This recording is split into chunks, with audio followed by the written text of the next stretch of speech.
ألا بذكر الله تطمئن القلوب. أعوذ بالله من الشيطان الرجيم. بسم الله الرحمن الرحيم. يا أيها الذين آمنوا لا تلهكم أموالكم ولا أولادكم عن ذكر الله ومن يفعل ذلك فأولئك هم الخاسرون. وأنفقوا مما رزقناكم من قبل أن يأتي أحدكم الموت فيقول رب لولا أخرتني إلى أجل قريب فأصدق وأكن من الصالحين ولن يؤخر الله نفسا إذا جاء أجلها واللہ خبیر بما تعملون. صدق اللہ العظیم.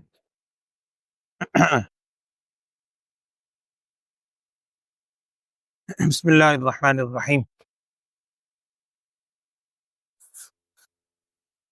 گزشتہ آیات میں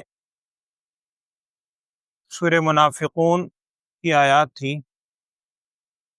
جس میں منافقین کے حوالے سے ایک بات یہ آئی تھی کہ منافقین یوں کہا کرتے تھے ہم الذین یقولون لا تنفقوا علی من عند رسول اللہ حتی ینفضوا. وہ کہتے تھے کہ یہ جو رسول صلی اللہ علیہ وسلم کی خدمت میں صحابہ بیٹھتے ہیں رہتے ہیں ان پر تم خرچ کرنا چھوڑ دو، اس کی وجہ سے یہ مجبور ہو کر چھوڑ کر چلے جائیں. اور وہ بات آپ نے پہلے سنی تھی کہ جب مہاجرین نے مکہ مکرمہ سے ہجرت کی اور ہجرت کر کے مدینہ منورہ آئے تو اوس اور خزرج کے پہلے لوگ تھے جو بعد میں انصار صحابہ کہلائے. بیشتر صحابہ وہی تھے انصار. انہوں نے ان مہاجرین کو ٹھکانہ بھی دیا اور نبی صلی اللہ علیہ وسلم نے ایک اخوت اور بھائی چارگی کا رشتہ قائم فرمایا تھا جسے مواخات مدینہ کہتے ہیں. اس مواخات مدینہ میں اخوت بھائی چارگی تھی اور یہ انصار بڑھ چڑھ کے مہاجرین پر خرچ بھی کیا کرتے تھے. تو منافقین کہتے تھے کہ دیکھو تم ان پہ خرچ کرنا چھوڑ دو نا اگر تو یہ چھوڑ کے چلے جائیں گے نبی صلی اللہ علیہ وسلم. نعوذ باللہ. تو یہاں کہا جا رہا ہے کہ اے ایمان والو دیکھو جس مال و دولت کا ان کے دلوں میں اتنا بڑا زعم ہے نا، کہیں تم بھی اس مال و دولت میں پڑھ کے کہیں تم بھی اسی زعم میں یا اسی یعنی غلط فہمی میں نہ پڑ جانا. ایک حدیث کا مفہوم ہے، نبی صلی اللہ علیہ وسلم نے ارشاد فرمایا تھا کہ مجھے اپنی امت پہ فقر و فاقہ کا اتنا خطرہ نہیں ہے کہ آگے چل کے امت فقر و فاقہ میں مبتلا ہوگی، بلکہ مجھے خدشہ ہے، آپ صلی اللہ علیہ وسلم نے فرمایا جس کا مفہوم مجھے خدشہ اس بات کا ہے کہ اس امت پر مال کی بڑی فراوانی ہوگی اور پھر جیسی پچھلی امتیں مال کی فراوانی کی وجہ سے اللہ کو بھلا بیٹھی، حلال و حرام کی تمیز چھوڑ بیٹھے، گناہوں میں پڑ گئے، جو مجھے خدشہ یہ ہے کہ میری امت بھی اس مال و دولت کے فتنے میں آگے کے گناہوں میں مبتلا نہ ہو. تو اس آیت میں جو آج آپ نے سنی ہے پہلی آیت میں خطاب ایمان والوں کو ہے. یا ایھا الذین آمنو، یہ منافقین نہیں ہے.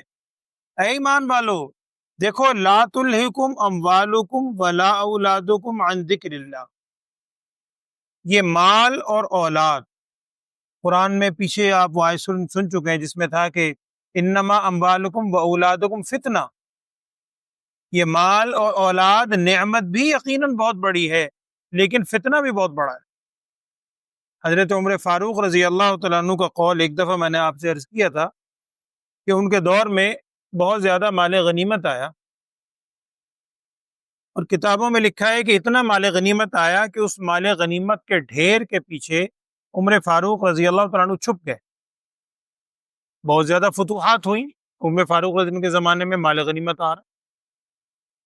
اس وقت ایک جملہ لکھا ہے تاریخ کی کتابوں میں، انہوں نے فرمایا کہ اے اللہ میں تجھ سے یہ نہیں کہتا کہ ہمیں اس مال و دولت کی ضرورت نہیں ہے، ہم اس سے استغنا کا اظہار نہیں کرتے، یہ بھی آج کل ایک بڑی غلط فہمی ہے کہ بالکل سب کچھ چھوڑ دو، دنیا بھی چھوڑ دو، بالکل رکھی سوکھی کوئی نہیں۔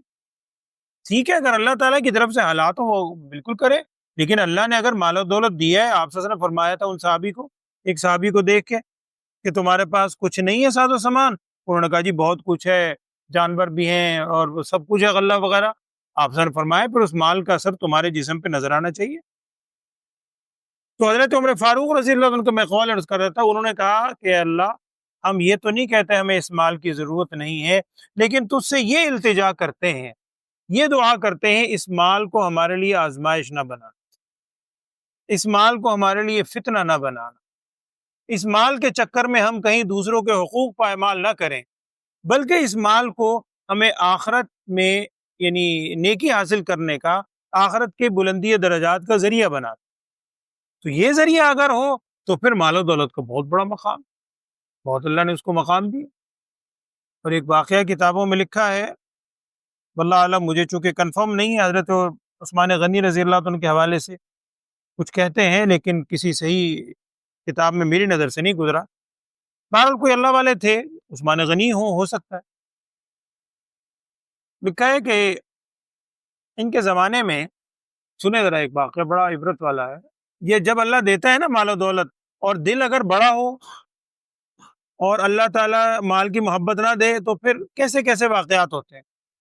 کہنے لگے مدینے میں ایک شخص کو شہد کی ضرورت ہوئی، شہد کوئی بیماری کے لیے کسی نے بتایا ہو، اس شخص کو پتا چلا کہ جی کسی نے کہا مدینے میں باہر سے قافلہ آنے والا ہے، شہد تو مجھے خالص شہد اس میں ہوگا، اس قافلے میں فلاں جگہ سے آ رہا ہے، شام سے، کہاں سے، تجارتی قافلہ ہے، اس میں شہد بھی ہوگا، تم ان سے شہد وصول کرو۔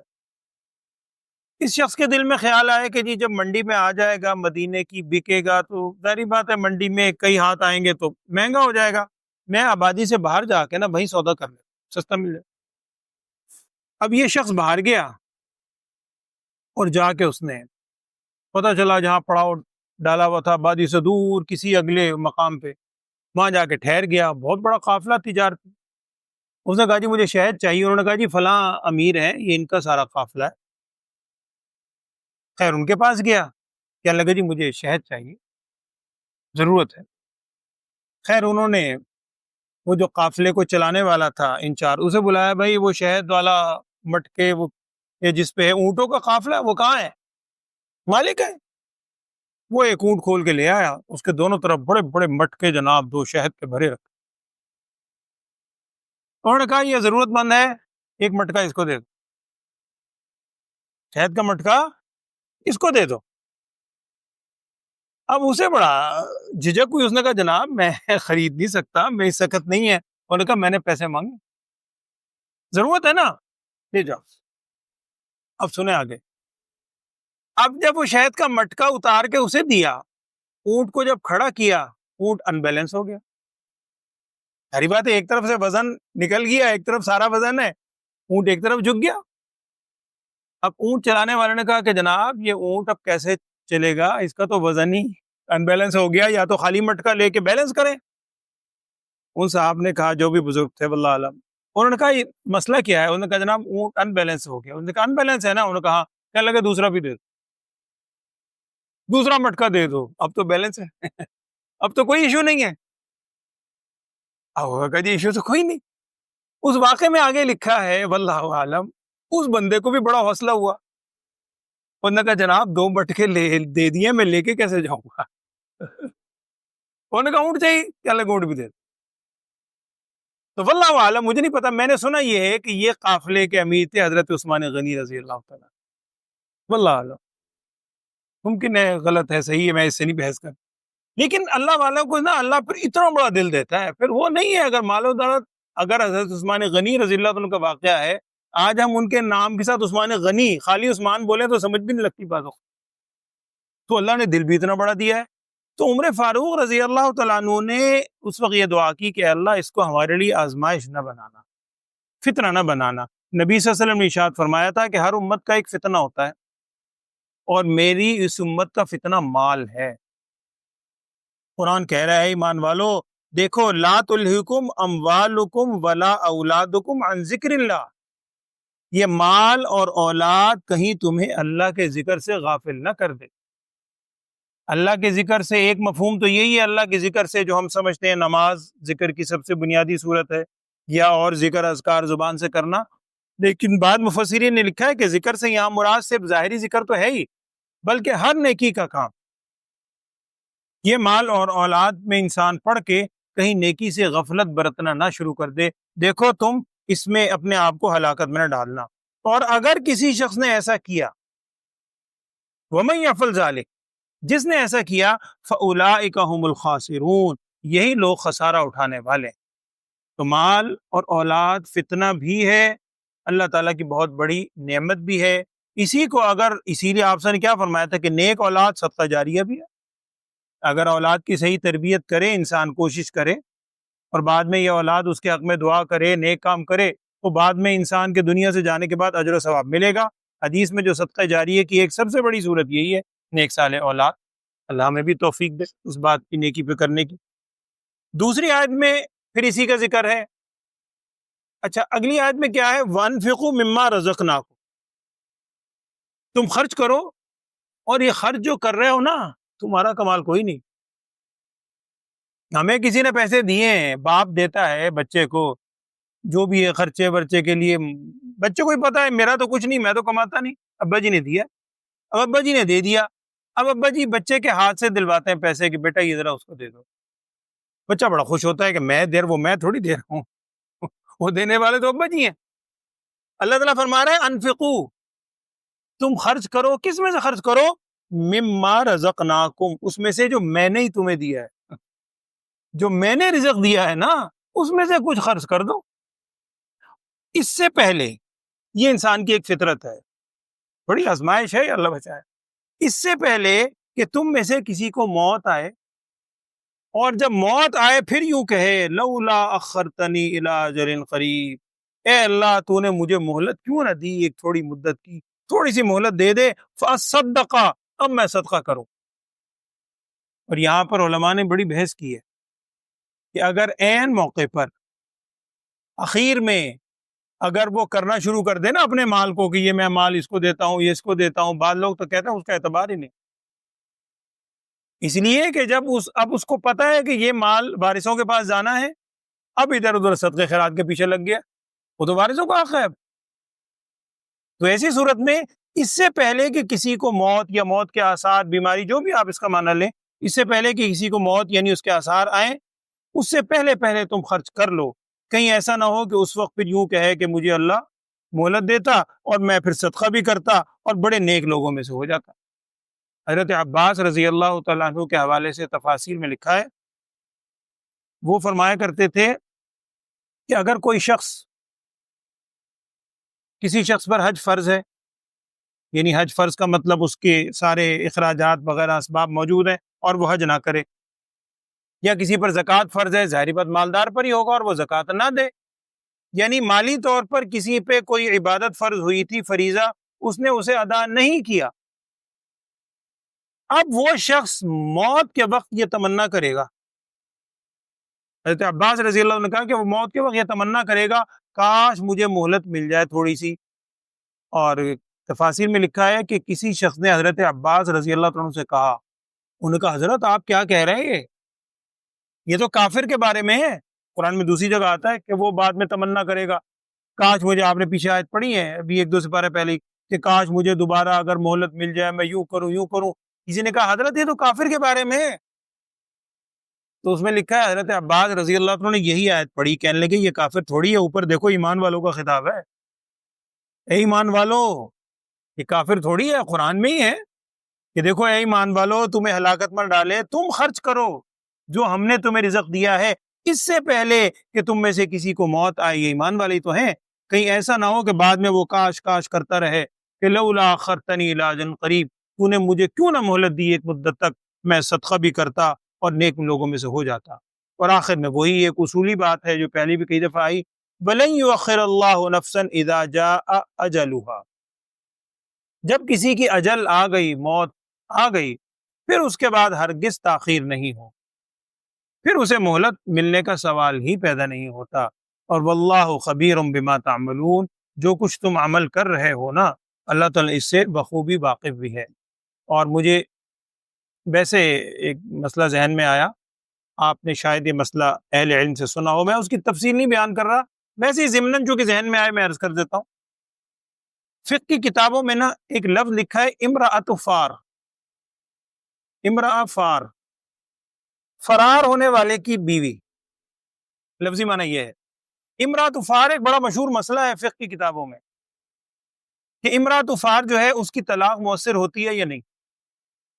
اس میں ایک بات عرض کر دیتا ہوں، اسی سے میرے ذہن میں آیا، وہ یہ ہے کہ اگر ایک شخص کا انتقال ہونے لگے کا مطلب ظاہری بات وہ آثار ظاہر ہو رہے ہیں، بیماری ہے یا کوئی طویل بیماری یا عمر اتنی زیادہ ہو گئی ہے، آثار ظاہر ہو رہے ہیں، اس موقع پر اگر وہ اس بیماری میں مرض الموت لکھا ہے کہ مرض الموت میں اگر وہ بیوی کو طلاق دے دے نا تو بیشتر اہل علم کہتے ہیں اس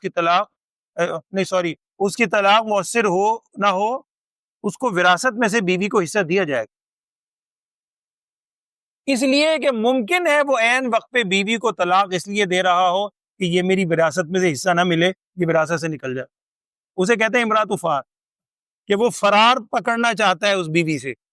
تو اس موقع پر اتنا خیال ہے، تو یہاں بھی وہی ہے، کہیں ایسا نہ ہو کہ جب بالکل وہ وقت آ جائے اب وہ صدقہ کرنا شروع کر دے، اب میں صدقہ بھی کرتا ہوں، اب یہ بھی کرتا ہوں، ایسا نہ ہو، بلکہ اس سے پہلے اللہ نے مہلت جو دی ہے اللہ کا دیا ہی ہوا ہے۔ بلکہ جان کے بارے میں یہ مشہور شعر آپ نے سنا ہے، جان دی ہوئی اسی کی تھی، یہ تو مال ہے، جان بھی اگر دے دے اللہ کے راستے میں تو کیا کمال کیا، جان دی ہوئی اسی کی تھی، حق تو یہ ہے کہ حق ادا نہ ہو، اگر جان بھی دے دیں تو اسی نے دی ہے، کیا کیا، ہماری تو کوئی چیز ہے ہی نہیں، حق تو یہ ہے کہ حق ادا نہ ہوا، اس کی کبھی بھی حق ادا نہیں ہو سکتا، جو اللہ توفیق دے۔ اور ایک حدیث کا مفہوم ہے، نبی صلی اللہ علیہ وسلم ارشاد فرمایا، کسی نے سوال کیا تھا شاید کہ یا رسول اللہ صلی اللہ علیہ وسلم صدقے میں سب سے زیادہ اجر و ثواب والا صدقہ کون سا ہے، اسی طرح کی حدیث ہے، اس کا مفہوم عرض کر رہا ہوں، اللہ مجھے معاف فرمائے، شاید الفاظ کوئی اور ہو، یعنی سب سے بہتر اجر و ثواب والا صدقہ کون سا ہے؟